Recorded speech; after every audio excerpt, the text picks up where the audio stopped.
Hello മക്കള്, welcome back to Xylem learning. ഐസാറാണ് മക്കളെ. നമ്മളെ human resources for national development എന്ന് പറയുന്ന മാനവവിഭവശേഷി രാഷ്ട്ര പുരോഗതിക്കായി എന്ന് പറയുന്ന ചാപ്റ്ററിലെ മോസ്റ്റ് ഇമ്പോർട്ടന്റ് ആയ കുറച്ച് കാര്യങ്ങളൊന്നും നോക്കിയാലോ മക്കളെ. ദ ഫസ്റ്റ് തിങ് എന്ന് പറഞ്ഞാൽ ഒരു മാച്ച് ദ ഫോളോയിങ് അല്ലെങ്കിൽ ഒരു ഫിൽ ഇൻ ദ ബ്ലാങ്ക്സിലെ ക്വസ്റ്റ്യൻ വരാൻ ചാൻസസ് ഉള്ള ഭാഗമാണ് നമ്മുടെ ഫാക്ടേഴ്സ് ഓഫ് പ്രൊഡക്ഷനും അതിന്റെ റെമ്യൂണറേഷൻ എന്ന് പറയുന്ന ഭാഗം, ഉൽപാദക ഘടകങ്ങളും അതിന്റെ ഫലങ്ങളും എന്ന് പറയുന്ന ഭാഗം എന്ന് പറയുന്നത്. സോ മക്കളെ പഠിച്ചു വെക്കുക, ലാൻഡ് അഥവാ ഭൂമിക്ക് നമ്മൾ കൊടുക്കുന്നതാണ് പാട്ടം അഥവാ റെന്റ് ആണ് കൊടുക്കാറുള്ളത്.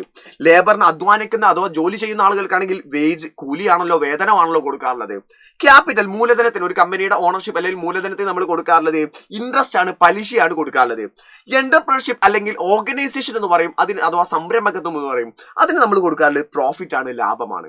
അതിന്റെ ഫാക്ടേഴ്സ് ഓഫ് പ്രൊഡക്ഷൻ മാത്രം നിങ്ങളോട് ചോദിക്കാണ്, ഉൽപാദക ഘടകങ്ങൾ മാത്രം നിങ്ങളോട് ചോദിക്കുകയാണെങ്കിൽ നിങ്ങൾ ആകെ ഇത് മാത്രം എഴുതി വെച്ചാൽ മതി. ലാൻഡ്, ലേബർ, ക്യാപിറ്റൽ, ഓർഗനൈസേഷൻ എന്ന് പറയുന്ന ഭൂമി, അധ്വാനം, മൂലധനം, സംഘാടനം എന്ന് പറയുന്ന പോയിന്റ്സുകൾ മാത്രം എഴുതി വെച്ചാൽ മതി. അതിന്റെ കൂടെ തന്നെ നിങ്ങളോട് റെമ്യൂണറേഷൻ ചോദിക്കുകയാണെങ്കിലാണ് നിങ്ങൾ ഇത് എഴുതേണ്ടത്. കൂടാതെ തന്നെ ഇതിലെ മോസ്റ്റ് ഇമ്പോർട്ടന്റ് ആയ അടുത്തൊരു ഭാഗമാണ് ഹ്യൂമൻ ക്യാപിറ്റൽ ഫോർമേഷൻ, മനുഷ്യ മൂലധന രൂപീകരണം എന്ന് പറയുന്നത്. അതിൽ പ്രധാനമായിട്ടും 5 പോയിന്റുകളാണുള്ളത്. ഒന്ന് എഡ്യൂക്കേഷൻ, വിദ്യാഭ്യാസമാണ്. 2 ഹെൽത്ത്, ആരോഗ്യമാണ്. 3 മൈഗ്രേഷൻ, കുടിയേറ്റമാണ്. 4 ജോബ് ട്രെയിനിങ്, തൊഴിൽ പരിശീലനമാണ്.